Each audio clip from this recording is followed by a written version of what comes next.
بسم الله الرحمن الرحيم.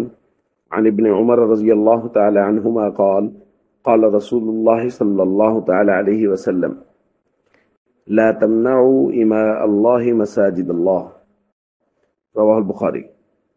نبی کریم صلی اللہ علیہ وسلم نے ارشاد فرمایا، اللہ کی بندیوں کو اللہ کی مسجدوں میں آنے سے مت روکو۔ دوستو، خواتین کا مساجد میں نماز کے لیے جانا، اس کے حوالے سے دو بڑے اہم پہلو ہیں۔ ایک پہلو یہ ہے کہ نبی کریم صلی اللہ علیہ وسلم نے فرمایا ہے کہ اگر عورتیں جانا چاہتی ہیں مسجد میں تو آپ ان کو منع نہ کریں، نہ روکیں۔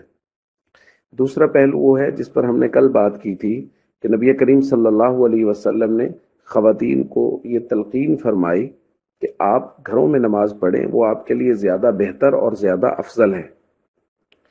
اب ہم میں سے ہر شخص اس بات پہ غور کرے کہ اس میں سے کون سا پہلو زیادہ بہتر ہے۔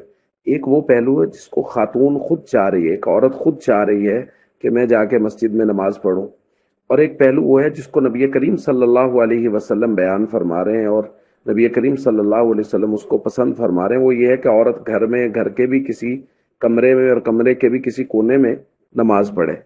اب ظاہر ہے ہر امتی کی یہی رائے ہوگی کہ جو نبی کریم صلی اللہ علیہ وسلم فرما رہے ہیں وہی بہتر ہے۔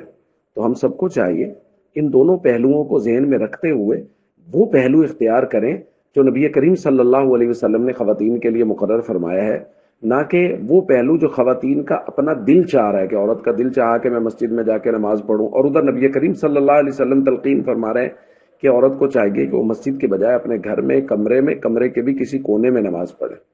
اس لیے ان دونوں پہلوؤں کو سامنے رکھ کے وہ پہلو جس کو نبی کریم صلی اللہ علیہ وسلم نے متعین فرمایا ہے اس پہلو کو اختیار کریں۔